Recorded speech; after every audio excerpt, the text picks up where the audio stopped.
Hello, नमस्कार। स्वागत है आपका स्टडी विद यथार्थ पर। हम लोग भारतीय संविधान पढ़ रहे हैं। इसमें हम लोगों ने संविधान का निर्माण और समितियों के विषय में पढ़ा है। समिति में अगर हम देखें तो हम लोगों ने प्रारूप समिति, जिसके सभापति डॉक्टर भीमराव अंबेडकर और 6 अन्य सदस्य थे, और इसमें हम लोगों ने संघ संविधान समिति, प्रांतीय समिति, कार्य संचालन समिति और अन्य समितियों को भी पढ़ा था।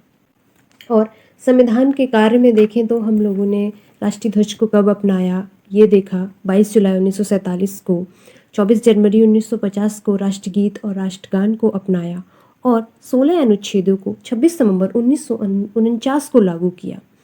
और 26 नवंबर को हम लोग विधि दिवस भी मनाते हैं।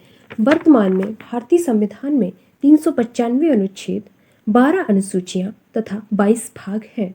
और आज हम लोग अनुसूचियों के विषय में पढ़ेंगे। चलिए शुरू करते हैं। अब बात करते हैं, हमने संविधान में अनुसूचियों को क्यों जोड़ा। वास्तव में अनुसूचियों को हमने जो कुछ अनुच्छेद हैं उनके विस्तार करने के लिए जोड़ा था। अब चलिए शुरू करते हैं। प्रथम अनुसूची राज्यों तथा केंद्र शासित प्रदेशों के नाम, उनकी सीमाओं, न्यायिक क्षेत्र से संबंधित है। वर्तमान में 28 राज्य तथा 8 केंद्र शासित प्रदेश हैं। 28 राज्य हैं और 8 यूटी हैं। पहले 29 राज्य और 9 केंद्र शासित प्रदेश थे, लेकिन JNK जम्मू का जो पुनर्गठन अधिनियम 2019 से जम्मू और लद्दाख को यूटी बना दिया गया है और दादर नगर हवेली और दमन और दीव को एक में मिला दिया गया है, जिससे फिर से 28 राज्य और 8 केंद्र शासित प्रदेश हो गए हैं। अगर किसी नए राज्य का गठन होगा तो पहली अनुसूची में ही संशोधन होगा। अब बात करते हैं दूसरी अनुसूची की। दूसरी अनुसूची में वेतन और भत्तों का उल्लेख है। इसमें पदाधिकारियों के वेतन और भत्ते हैं। अब अगर क्वेश्चन ये आता है कि इनमें से किस पदाधिकारी के वेतन भत्ते का उल्लेख दूसरी अनुसूची में नहीं है, तो इसको देखने के लिए हम लोग ये देखेंगे पहले कि किस किस का उल्लेख दूसरी अनुसूची में है।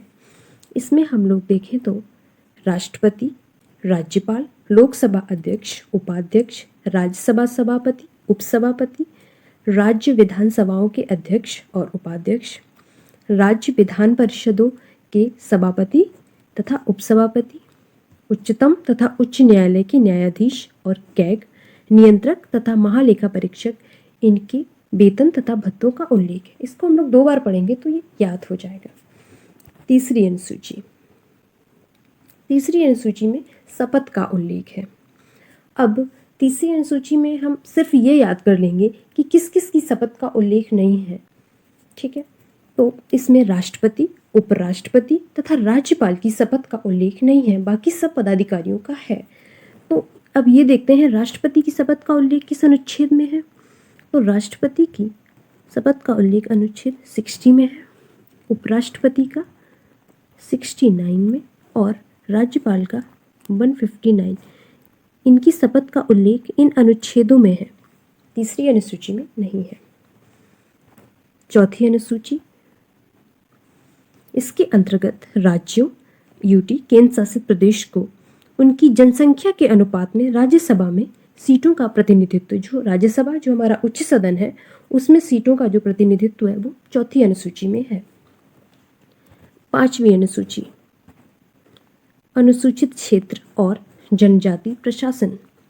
इसका संबंध अनुसूचित क्षेत्रों तथा जनजाति के प्रशासन के नियंत्रण से है। अगर किसी क्षेत्र को अनुसूचित क्षेत्र घोषित करना है तो ये घोषणा राष्ट्रपति द्वारा होती है, राष्ट्रपति द्वारा। अब देखते हैं छठी अनुसूची। अब प्रश्न ये आता है कि छठी अनुसूची में किस राज्य या यूटी के जनजाति के प्रशासन का उल्लेख नहीं है। तो इसका ये देखने के लिए हम लोग उन 4 राज्यों को, क्षेत्रों को देखते हैं। इसमें असम, मेघालय, त्रिपुरा और मिजोरम, ये 4 राज्य आते हैं। असम, मेघालय, त्रिपुरा, मिजोरम, इनका प्रशासन तथा नियंत्रण छठी अनुसूची में है और बाकी सबका 5वीं अनुसूची में है। अब देखते हैं 7वीं अनुसूची। 7वीं अनुसूची में संघ सूची, राज्य सूची तथा समवर्ती सूची में के माध्यम से शक्तियों का विभाजन किया गया है। अब हम लोग ये देखते हैं कि संघ सूची में क्या होता है। संघ सूची में जो कानून है वो केंद्र द्वारा बनाया जाता है, और राज्य सूची में राज्य के द्वारा, और समवर्ती सूची में केंद्र और राज्य दोनों के द्वारा। अब ये देखते हैं इसमें कितने विषय हैं। तो संघ सूची में प्रारंभ में 97 थे, अभी 100 हैं। राज्य में पहले 66 थे, अब 61 हैं, और समवर्ती में पहले 47 थे, अब 52 हैं। 8वीं अनुसूची। 8वीं अनुसूची का संबंध भाषाओं से है। प्रारंभ में इसमें 14 थीं तथा वर्तमान में 22 भाषाओं को मान्यता प्रदान की गई है। अब एक बात हम लोग याद रखेंगे कि संविधान में अगर किसी भी चीज़ को जोड़ना है या घटाना है तो ये संशोधन के माध्यम से ही होता है। तो 14 से 22 हुई हैं भाषाएं, बड़ी हैं, तो संशोधन से जुड़ी होंगी। तो हम लोग देखते हैं कौन से संशोधन से कौन सी भाषा को जोड़ा गया है। बात करते हैं 21वां संशोधन 1967 में हुआ था। 67 और सिंधी को जोड़ा हमने। उसके बाद 71वां 1992, इसमें हम लोगों ने नेपाली, मणिपुरी और कोकड़ी को जोड़ा। न म क ऐसे याद करेंगे, ना से नेपाली, माँ से मणिपुरी, का से कोकड़ी, नमक। और आखिरी संशोधन है 92वां 2003। इससे हम लोगों ने बोडो, डोगरी, संथाली और मैथिली को जोड़ा। मैथिली, बोडो, डोगरी, संथाली, मैथिली, कुल 22 भाषाएं अब हो गई हैं। अब देखते हैं 9वीं अनुसूची। तो संविधान में प्रारंभ में 8 ही अनुसूचियां थीं और अब 12 हो गई हैं, तो 4 नई अनुसूची जुड़ी हैं, तो चारों ही संशोधन के माध्यम से ही जुड़ी होंगी। तो हम लोग देखते हैं 9वीं अनुसूची को हमने कैसे जोड़ा। तो 9वीं अनुसूची को हम लोगों ने प्रथम संविधान संशोधन अधिनियम 1951 से जोड़ा, जिसका संबंध भूमि सुधार तथा जमींदारी प्रथा की समाप्ति से था। तो प्रारंभ में 9वीं अनुसूची में ये प्रावधान था कि इसके अंतर्गत शामिल विषयों की न्यायालय के द्वारा समीक्षा नहीं की जाएगी। तो उसके बाद फिर सुप्रीम कोर्ट ने 2007 में एक निर्णय दिया कि जो विषय 24 अप्रैल 1973 के बाद 9वीं अनुसूची में शामिल किए गए हैं, उनकी समीक्षा न्यायालय करेगा। और अगर कोई विषय ऐसा जोड़ा गया है जिससे संविधान का मूल ढांचा प्रभावित हो रहा है, तो उसे निरस्त कर दिया जाएगा या अवैध घोषित किया जाएगा। अब बात करते हैं 10वीं अनुसूची की। 10वीं अनुसूची को हम लोगों ने 52वां संविधान संशोधन 1985 के माध्यम से जोड़ा है। इसका संबंध दल बदल विरोधी अधिनियम से है। दल बदल का क्या तात्पर्य है? राजनीतिक सदस्य जो एक दल से दूसरे दल में चले जाते हैं, इसे रोकने के लिए ये 10वीं अनुसूची दल बदल विरोधी अधिनियम को जोड़ा है। अब बात करते हैं 11वीं अनुसूची की। इसको भी हम लोगों ने 73वां संविधान संशोधन 1992 से जोड़ा है, और इसका संबंध पंचायती राज संस्था से है, और इसके अंतर्गत 29 विषय हैं। कुल 29 विषय हैं। अब देखते हैं 12वीं अनुसूची। 12वीं अनुसूची को हम लोगों ने 74वां संविधान संशोधन 1992 से इसको भी जोड़ा है, और इसका संबंध नगरीय प्रशासन से है, और इसमें 18 विषय हैं। तो ये तो थी सारी हमारी अनुसूचियाँ। 8 मूल संविधान में थी, 4 हम लोगों ने बाद में जोड़ी, और ये सारे संविधान संशोधन थे। अब हम लोग संविधान की कुछ विशेषताओं के बारे में चर्चा करेंगे। चलिए देखते हैं पहली विशेषता, सबसे लंबा लिखित संविधान। तो बात करते हैं संविधान। तो विश्व में 2 प्रकार के संविधान हैं, लिखित और आलिखित। जो आलिखित संविधान है वो ब्रिटेन का है और भारत का संविधान लिखित है और सबसे बड़ा है। हम लोग देखते हैं कि मूल तो 395 ही अनुच्छेद हैं, लेकिन इसमें ABCD का खा ऐसे करके जुड़ते जा रहे हैं, तो इनकी संख्या लगातार बढ़ती जा रही है। तो हमारा संविधान लिखित और विस्तृत है। अगली विशेषता, आंतरिक एवं बाह्य स्रोत। तो आंतरिक और बाह्य स्रोत से क्या मतलब है? आंतरिक मतलब जो चीज़ें हम लोगों ने 1935 के भारत शासन अधिनियम से जोड़ी है वो आंतरिक पे आती हैं, जैसे न्यायपालिका, आपातकाल और बहुत कुछ हम लोगों ने 1935 से सीधे अपने संविधान में ले लिया है। वह हमारे संविधान की आंतरिक विशेषता है। और बाह्य स्रोत में देखें तो जो चीज़ें हम लोगों ने ब्रिटेन जैसे बाहरी देशों से ली है, अमेरिका से मौलिक अधिकार, रूस से मौलिक कर्तव्य, ऑस्ट्रेलिया से, जर्मनी से, तो ये सारे बाह्य स्रोत हैं। नेक्स्ट, लचीला एवं कठोर। अगर प्रश्न ये आता है कि हमारा संविधान कैसा है, लचीला है या कठोर है, तो हमारा संविधान अंशतः लचीला एवं अंशतः कठोर है। हमारे संविधान की ये दोनों ही विशेषताएं हैं। अगर किसी संविधान के प्रावधान मतलब कोई संशोधन है वो बहुत आसानी से हो जाता है तो इसे हम लोग लचीला कहते हैं। तो हमारे संविधान में ये गुण भी है। जैसे हम लोग देखें तो कुछ संशोधन संसद 2/3 बहुमत से ही कर लेती है, तो ये संविधान का लचीलापन दर्शाता है। और जब व्यवस्थाओं को बदलना बहुत मुश्किल हो तो उसे हम कठोर संविधान कहेंगे। जैसे कुछ संशोधन हमारे यहाँ 2/3 बहुमत और प्लस आधे से अधिक राज्यों की स्वीकृति भी चाहिए, तो यह जो है हमारे संविधान का कठोर रवैया दर्शाता है। तो हमारे संविधान में ये दोनों ही गुण हैं। अब बात करते हैं अगली विशेषता की, एकल नागरिकता।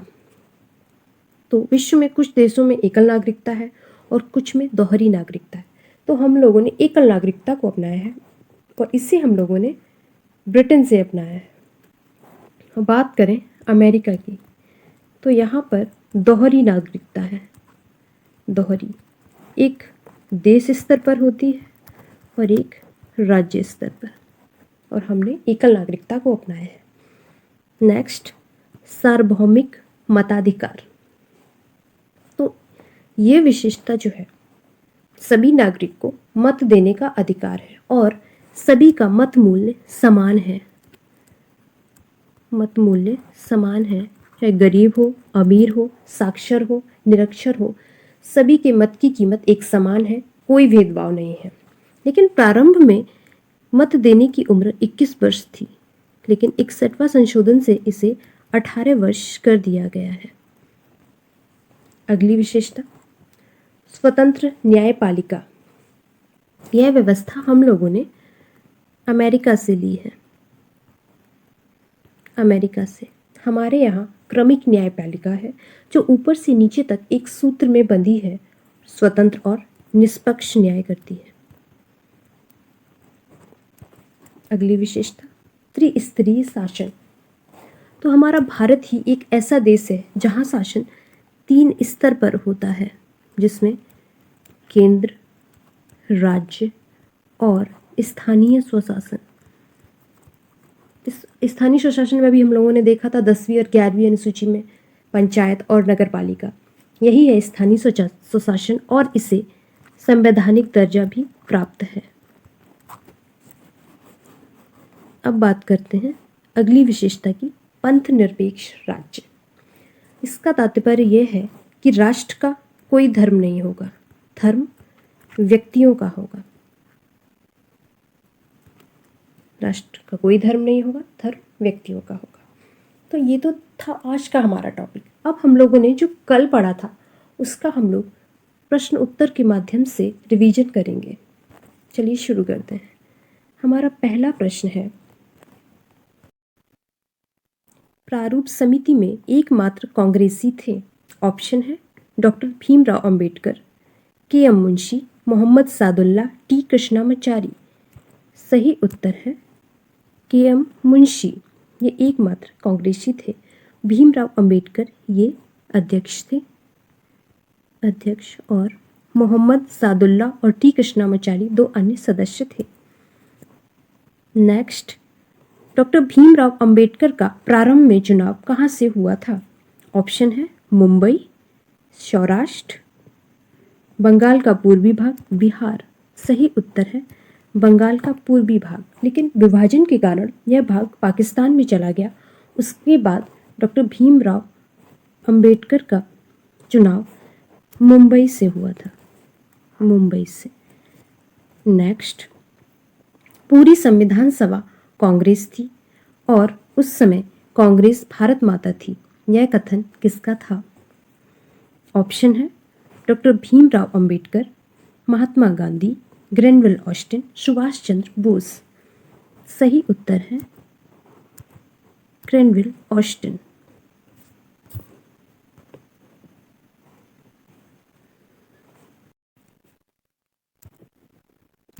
सही उत्तर है Granville Austin.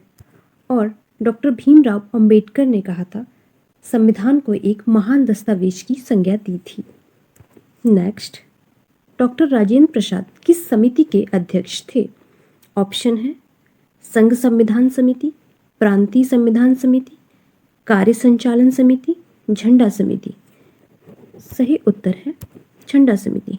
Doctor Rajendra Prasad झंडा समिति के अध्यक्ष थे और संघ संविधान समिति के जवाहरलाल नेहरू, प्रांतीय संविधान समिति के सरदार वल्लभ भाई पटेल और कार्य संचालन समिति के KM मुंशी थे।